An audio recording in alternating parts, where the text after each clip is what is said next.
Hello guys, welcome to Tech Tricks tutorial. In today's video, I will show you how to edit stabilized video in Capcut. Without further ado, let's get started. Now here, as you can see, I have a very unstabilized video.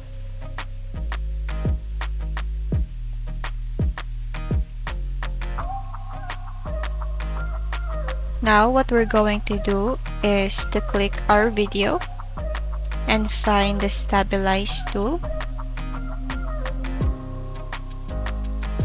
This one right here. Now you have many selections.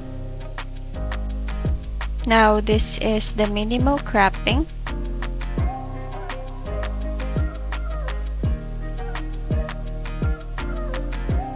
We also have the recommended one.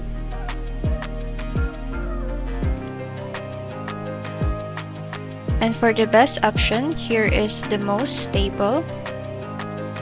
And then that's it. Thank you so much for watching this video. I hope that you learned something.